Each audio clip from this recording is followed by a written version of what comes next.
International school అధునాతనమైన వసతులతో విశిష్టమైన విద్యా బోధనతో శాన్వి ఇంటర్నేషనల్ స్కూల్ కొండూరు రామరాజు గారి ఆశీస్సులతో బహుముఖ ప్రజ్ఞాశాలి శరత్ కుమార్ రాజు గారి ఆధ్వర్యంలో Shanvi international school academics and activities should complement each other towards bright career. My children at Stanley play, learn, and grow together to become global leaders.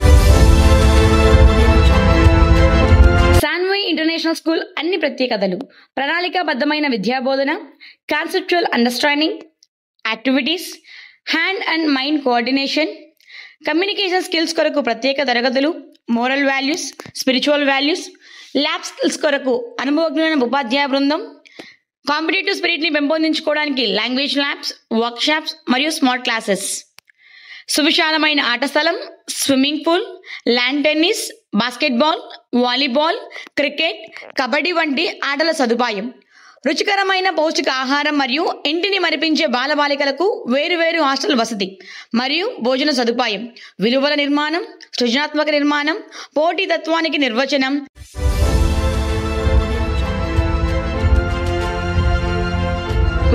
గత 7 సంవత్సరాలుగా 10వ తరగతి సిబిఎస్ఈ ఫలితాలలో 100కు 100% ఉత్తీర్ణత.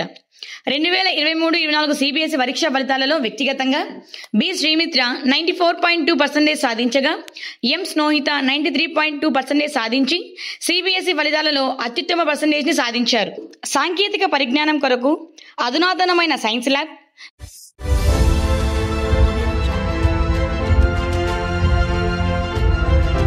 లైబ్రరీ, కంప్యూటర్ ల్యాబ్ వసతి కలదు. సుదూర ప్రాంతాలకి వ్యాన్ సదుపాయం కలదు. దయచేసి వెంటనే విచ్చేయండి. Shanvi international school. Shanvi international school, Talapaka road, Rajampet. Mobile numbers 9502441657, 9177754875. ముందు వైపునున్న ముఖ్యులకును వేదిక పైన గల పెద్దలందరికీ ముందు వైపునున్న ముఖ్యులకును పండితులు కవులకు బంధుమిత్రులకు పాత్రికేయులకును ప్రణతులిడుదు. అందరికీ మధ్య నమస్కారం చేశాను. మరి ఈ రోజున ఇంత వైభవోపేతంగా మన భాషకు పట్టాభిషేకం అనేటువంటి పేరుతో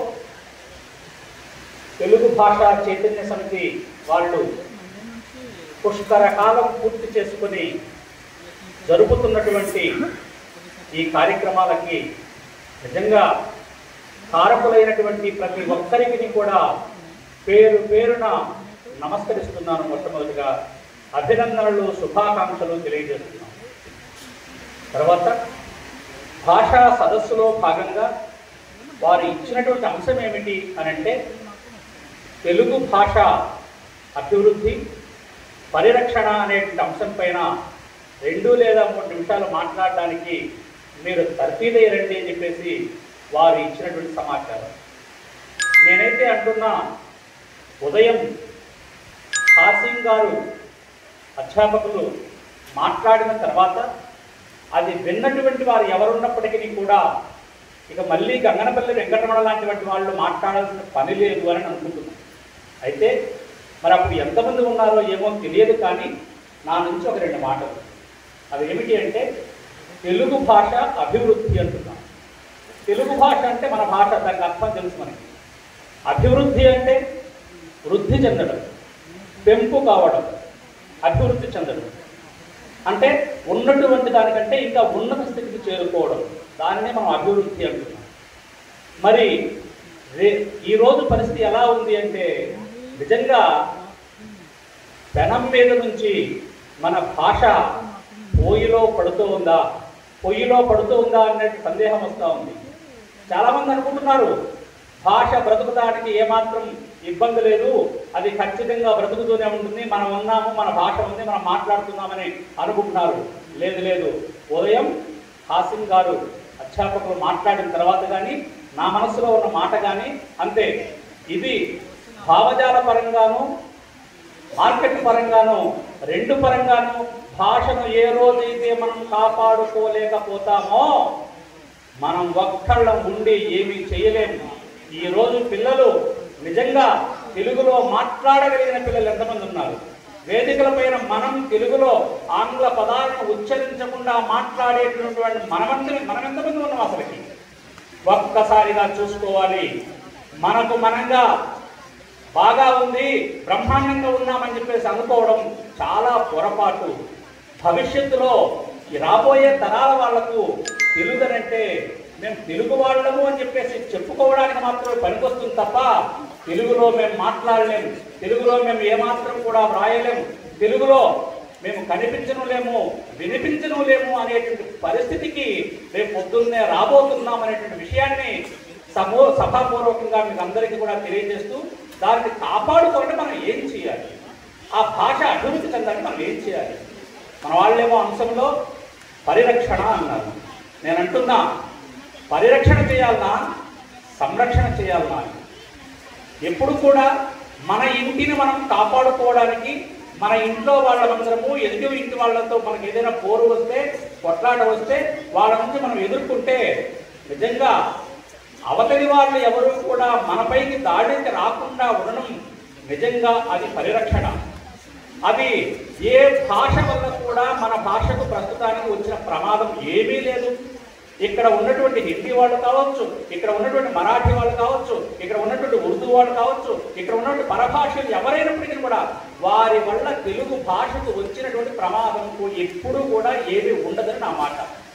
ఇంతకీ ఏంటయ్యా కంగనపల్లి నువ్వు చెప్పదలసింది అంటే, అయ్యా తెలుగు వాళ్ళ వల్లనే తెలుగు భాషకు ఇటువంటి దుస్థితి దాపురిస్తూ ఉంది. నేటి పరిస్థితుల్లో మన భాషను మనం కాపాడుకోకపోవడం వల్లనే భాషాభివృద్ధి జరగడం లేదు.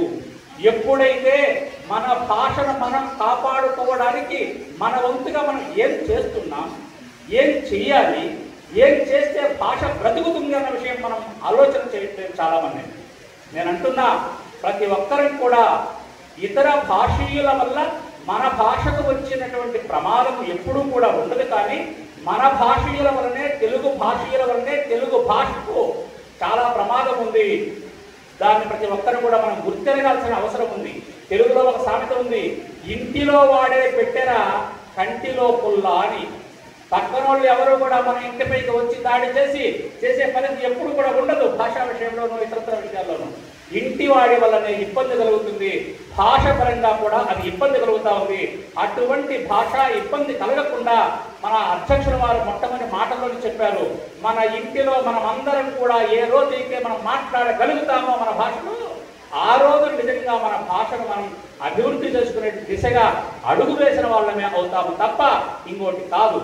కనుక భాషను పరిరక్షించాల్సిన పక్కన పెడితే భాషను సంరక్షించుకోవాలి అంటాను నేనైతే. అంటే ఇంటివాడి వల్ల భాషకు ఇబ్బంది కలగకుండా చూసుకోవాలి, పొరుగువాడి వల్ల కూడా మన భాషకు ఇబ్బంది లేకుండా చూడాలి. మనం ఎలాగో అంటే పక్కన వాడు వేరే భాషలు అంటే మనం ఏదైనా అవసరం వస్తే వాడి భాషలోకి వెళ్ళి మాట్లాడతాం. మన ఉండే భాషాభిమానాన్ని చాటుకొని వాడి ద్వారా మనం నమస్కారాలు పొందాలని ఈ పని ఎవరైతే మనం చేస్తున్నామో ఈ రోజు నుంచి మనం కట్టి పెడదాం. నీవు నీ భాష వాడికి రాకపోతే కదా నువ్వు వాడి భాషలోకి వెళ్ళి మాట్లాడాల్సిన అవసరం వచ్చింది. కనుక నీ భాషను నువ్వు ముందు కాపాడుకో స్వామి, ఆ తర్వాత పొరుగు వాళ్ళ యొక్క భాషను ఆదరించు, అభిమానించు, అందరం ఎక్కించు. కడప జిల్లాలోని మరిన్ని వార్తా విశేషాల అప్డేట్స్ కోసం మా SCN న్యూస్ ఛానల్ను తప్పకుండా చూడండి.